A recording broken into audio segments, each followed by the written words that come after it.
नमस्कार बच्चों। देखिए, हम अध्याय 8 की बात कर रहे थे और आज आपका अध्याय 8 जो है जीव जनन कैसे करते हैं वो आपका पूरा हो जाएगा। जिसमें कल हमने जो पढ़ा था उसकी बात कर लेते हैं। मानव में प्रजनन या जनन, तो मैंने इसके बारे में बता दिया था आपको। लैंगिक जनन होता है और किस प्रकार से यौनारंभ के बारे में, उनमें जो द्वितीय गौण लैंगिक लक्षण होते हैं, इनके हार्मोनों का नियंत्रण होता है, उनकी बात कर ली थी। और जो सबसे महत्वपूर्ण टॉपिक आते हैं वो आते हैं नर जनन तंत्र और मादा जनन तंत्र। एक नर जनन तंत्र होता है और एक मादा जनन तंत्र। इन दोनों के बारे में हमने अच्छी तरह से जो है वो बात कर ली थी। ठीक है, आज हम बात करेंगे जब अंड कोशिका का निषेचन नहीं होता है। इस प्रकार का आपका टॉपिक दे रखा है कि जब अंड कोशिका का निषेचन होता है तो क्या होता है, और जब अंड कोशिका का निषेचन नहीं होता है तो क्या होता है। प्यारे बच्चों, नर और मादा द्वारा जब संभोग की क्रिया कर ली जाती है, अर्थात मैथुन की क्रिया कर ली जाती है, तो जो नर द्वारा अपने शुक्राणु हैं वो मादा के योनि भाग में छोड़े जाते हैं, इस क्रिया को क्या बोलते हैं, मैथुन क्रिया बोला जाता है। और शुक्राणु जो है वो गतिशील होते हैं, गति करते हुए मादा के अंडाणु तक पहुंचते हैं और ये अंडाणु जो है वो अंडवाहिनी में स्थित रहता है। कहाँ पे रहता है? अंडाशय में इसका निर्माण होता है। और ये कहाँ पर होता है? अंडवाहिनी के एम्पुला भाग के अंदर होता है। प्यारे बच्चों, यहाँ पे शुक्राणु और अंडाणु जो हैं वो मिलकर क्या करते हैं? निषेचन की क्रिया करते हैं। शुक्राणु और अंडाणु मिलते हैं तब कौन सी क्रिया होती है? स्पर्म और ओवम जब मिलते हैं तो निषेचन की क्रिया होती है और एक द्विगुणित संरचना बनती है। कैसी संरचना बनती है? द्विगुणित संरचना बनती है। और उस द्विगुणित का मतलब जिसमें 46 गुणसूत्र हो, और उसको हम क्या बोलते हैं? युग्मनज बोलते हैं। उसको हम लोग क्या बोलते हैं? युग्मनज बोलते हैं। तो प्यारे बच्चों, ये युग्मनज जो होती है ये हमारे जीवन की प्रथम कोशिका होती है। मैं कई बार बता चुका हूँ। ये बाद में युग्मनज जो बनता है, निषेचित अंड द्वारा युग्मनज बनता है और गर्भाशय में रोपित हो जाता है। कल हमने पढ़ा था गर्भाशय कहाँ पे होता है। गर्भाशय में रोपण के बाद युग्मनज में विभाजन एवं जो विदलन है वो शुरू हो जाता है। और बाद में क्या है, एक कोशिका से दो, दो से चार, चार से आठ, आठ से 16, 16 से 32 कोशिकाएं। इस प्रकार से युग्मनज जो है वो विभाजित होता जाता है। और अगर बात करें, जैसे ये युग्मनज है तो ये इस प्रकार से विभाजित होता जाएगा। तो 2 से 4, 4 से 8, इस प्रकार से कोशिकाएं बनती जाएंगी। और एक स्थिति ऐसी आएगी तब ऐसी कोशिका का निर्माण होगा जिसमें 16 कोशिकाएं होंगी। इसके अंदर ही बनती जाती है, परत वही रहती है। 16 कोशिकाएं होंगी। ठीक है, उस कोशिका को 16 कोशिकीय अवस्था को क्या बोला जाता है? मोरूला बोला जाता है। और बाद में अगर बात करें तो भ्रूण निर्माण जो है वो हो जाता है। किसका निर्माण हो जाता है? भ्रूण का निर्माण जो है वो हो जाता है। अब बात करते हैं तो भ्रूण जो है वो प्लेसेंटा या अपरा द्वारा जुड़ा हुआ रहता है, जो एक विशिष्ट प्रकार का उत्तक होता है। क्या होता है? विशिष्ट प्रकार का उत्तक होता है जो क्या करता है? इसके कार्य की बात करें, प्लेसेंटा को आप लोग हिंदी में लिख लेना अपरा। इसको क्या बोला जाता है? अपरा बोला जाता है। क्या बोला जाता है? अपरा।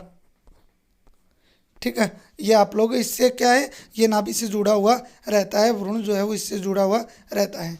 ये कार्य क्या करता है? माँ के रक्त से ग्लूकोज, ऑक्सीजन आदि को भ्रूण को प्रदान करता है, अर्थात हम कह सकते हैं पोषण प्रदान करता है। और अपशिष्ट पदार्थों का निपाटन भी जो है उनको निकालने का कार्य भी करता है। इस प्रकार ये भ्रूण जो है वो गर्भाशय के अंदर 9 महीने तक रहता है, जो 270 दिन की अवधि होती है। ठीक है, तो रहता है, जरूर नहीं है 270 दिन ही हो, इससे कम या ज़्यादा हो सकते हैं। तो इस अवधि को क्या बोलते हैं? गर्भकाल बोला जाता है। गर्भकाल जो है वो बोला जाता है। और ये कितने दिन का होता है? 9 महीने का होता है या फिर 270 दिन का होता है। ये तो कब होगा? जब अंड कोशिका निषेचित हो जाएगी, जब उससे शुक्राणु मिल जाएगा। सॉरी, लेकिन जब अगर निषेचन की क्रिया नहीं होगी तब क्या होगा? तो प्यारे बच्चों, उस कंडीशन में क्या होगा कि हम बात करें, मादा के अंदर जो आर्तव चक्कर आता है या मेंस्ट्रुअल साइकिल जिसे बोला जाता है, मेंस्ट्रुअल साइकिल, ये चक्कर आता है। इसके दौरान ये 28 दिन का होता है और एक एक अंडाणु बनाने का काम जो है वो करता है। तो अगर निषेचन नहीं होगा तो जो है भ्रूण का निर्माण जो है वो नहीं हो पाएगा और भित्ति जो है वो निर्मित नहीं हो पाएगी, और ये धीरे धीरे जो अंडाणु है, ये अंडाणु की भित्ति जो है वो टूट जाएगी, और वो क्या है, योनि भाग द्वारा रक्त और म्यूकस के साथ क्या निकाल दिया जाएगा, बाहर निकाल दिया जाता है। उसके साथ क्या कर दिया जाता है, बाहर जो है वो निकाल दिया जाता है। इसके बाद में बात करें तो ये आर्तव चक्र मैंने बताई दिया, इसे ऋतुस्राव या रजोधर्म भी कहते हैं। क्या बोलते हैं, ऋतुस्राव या रजोधर्म या आर्तव चक्र भी इसको बोला जाता है। यह लगभग 50 वर्ष के बाद जो है मादा के अंदर 50 से 52 वर्ष के बाद में अंडाणु का निर्माण नहीं होता। तो हम इसको अगर सीधे तरीके से बोलें तो कहने का मतलब है कि 50 या 52 वर्ष के बाद महिला बच्चे को जन्म नहीं दे सकती, क्योंकि उसमें अंडाणु का निर्माण नहीं होगा। लेकिन नर के अंदर शुक्राणु निर्माण की प्रक्रिया जो है वो जीवन भर चलती रहती है। ठीक है, लास्ट बार जब अंडाणु निर्माण की क्रिया होती है या रस स्राव आता है तो उसको क्या बोला जाता है, रजोनिवर्ती बोला जाता है। और पहली बार जब वो यौनारंभ में लड़की प्रवेश करती है, जब उसकी उम्र लगभग 12 से 14 वर्ष के बीच होती है, तो पहली बार मासिक धर्म आता है, उसको रजोदर्शन बोलते हैं। और जब 50 या 52 वर्ष की उम्र में लास्ट बार आता है तब उसे रजोनिवर्ती बोलते हैं। इसके बाद हम प्यारे बच्चों बात करते हैं जनन स्वास्थ्य की। तो प्यारे बच्चों जनन स्वास्थ्य की बात करते हैं तो 12वीं क्लास में बायोलॉजी में चौथा चैप्टर पूरा जनन स्वास्थ्य का है। ठीक है, लेकिन यहाँ हम थोड़ी सी बातें करेंगे। पहले तो जनन स्वास्थ्य का अर्थ क्या होता है, तो जनन से संबंधित सभी आयाम, जैसे चाहे शारीरिक हो, चाहे मानसिक हो, चाहे सामाजिक हो, चाहे व्यवहारिक हो, आदि रूप से व्यक्ति का स्वस्थ होना ही क्या कहलाता है, जनन स्वास्थ्य कहलाता है।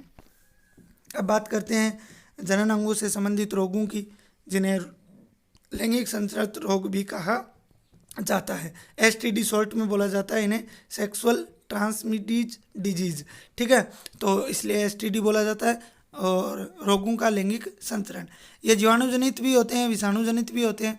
जीवाणुजनित में अगर बात करें तो आपके दे रखे हैं गोनेरिया, सिफिलिस दे रखा है।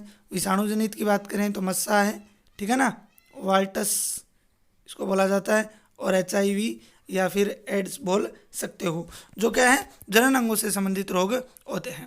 देखिए, अगर हमें एड्स से अगर बचना हो तो कंडोम के उपयोग से इन सभी रोगों से हम लगभग जो है निजात पा सकते हैं।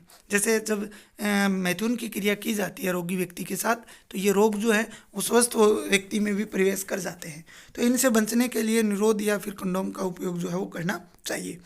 इसके बाद हम गर्भरोधन की बात करें तो गर्भ धारण को रोकना, कि अगर मैथुन की क्रिया कर रहे हैं फिर भी हम ये चाहते हैं कि गर्भ धारण न हो, अर्थात जो भ्रूण है उसका निर्माण न हो, अर्थात शुक्राणु और अंडाणु का मिलन न हो, तो उसको रोकना ही गर्भरोधन कहलाता है। इसकी कई विधियां हैं, आपके कुछ दे रखी हैं जिनकी हम लोग बात करेंगे। जैसे यांत्रिक अवरोध की बात करते हैं तो इसमें क्या होगा, शुक्राणु को अंड कोशिका तक पहुंचने नहीं दिया जाता है। जैसे यांत्रिक अवरोध में अगर बात करें तो पुरुषों द्वारा जो है, पुरुष और महिला दोनों द्वारा ही कंडोम का उपयोग किया जाता है।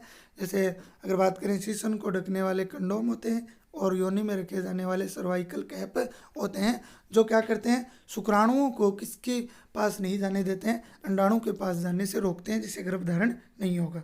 रासायनिक तकनीक में अगर बात करें तो मादा में अंड को न बनने देना, जिसके लिए दवाई या हार्मोन लिए जाते हैं, जो क्या है अंडाणु निर्माण नहीं होने देते हैं, जिसके विपरीत प्रभाव अर्थात साइड इफेक्ट भी है।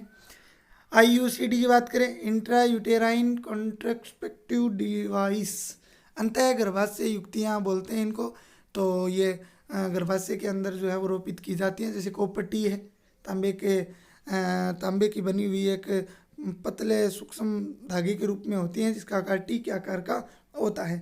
तो इसको लगाया जाता है गर्भाशय के अंदर, जिससे क्या होगा, ये क्या करेगा कि शुक्राणुओं की गति को कम कर देता है, जिससे क्या है गर्भधारण की क्रिया नहीं होगी। शल्य चिकित्सा द्वारा, ये तो आप लोग जानते हो, नसबंदी बोलते हैं। एक पुरुष नसबंदी होती है और एक महिला नसबंदी होती है।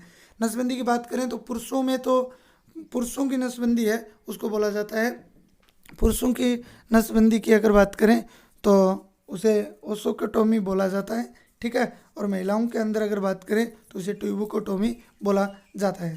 तो पुरुषों में शुक्रवाहिका को रोककर उसमें शुक्राणु के स्थानांतरण को रोकना, ठीक है। शुक्रवाहिका जो होती है, शुक्रवाहिनी जो होती है, उसको काट कर उसको धागे से बांध दिया जाता है दोनों तरफ, जिससे क्या है, शुक्राणु जो है वो अंडाणु से नहीं मिल पाएंगे। इसके बाद में ट्यूबेकोटोमी, मतलब अंडवाहिनी को काट कर उसको धागे से बांध दिया जाता है दोनों तरफ से, जिससे अंडाणु और शुक्राणु का मिलन नहीं हो पाएगा। तो ये आपके क्या थी, गर्भरोधन की कुछ विधियाँ थी। इसके बाद में एक शब्द दिया हुआ आपके भ्रूण हत्या, कन्या भ्रूण हत्या, आप लोगों ने नाम सुना होगा। तो मादा के गर्भ में ही भ्रूण को मार देना ही क्या कहलाता है, भ्रूण हत्या कहलाता है। बात करें अगर लड़की, ज़्यादातर लड़कियों के गर्भ को क्या है, नष्ट कर दिया जाता है, ठीक है, तो उसे क्या बोला जाता है, कन्या भ्रूण हत्या बोला जाता है। एक स्वस्थ समाज के लिए संतुलित लिंग अनुपात आवश्यक है। ये तभी संभव होगा जब लोगों में जागरूकता फैलाई जाएगी, वह भ्रूण हत्या तथा भ्रूण लिंग निर्धारण जैसी घटनाओं को रोकना होगा। हमें ज़्यादा से ज़्यादा इन जो जनन से संबंधित जो रोग होते हैं उनसे हमें बचना चाहिए। निम्न विधियों का प्रयोग जो है वो करना चाहिए। सबसे सस्ता और सबसे ज़्यादा प्रयोग में लाने वाला जो माध्यम है वो निरोध या फिर कंडोम है, जिनका उपयोग जो है वो गर्भ रोधन के लिए भी किया जाता है और साथ में विभिन्न रोगों से बचने के लिए भी किया जाता है। तो प्यारे बच्चों, इस प्रकार से आपका ये अध्याय जो है वो कंप्लीट हो गया है। तो प्यारे बच्चों, आज के लिए इतना ही। धन्यवाद। आगे कल से हम नए चैप्टर की शुरुआत करेंगे।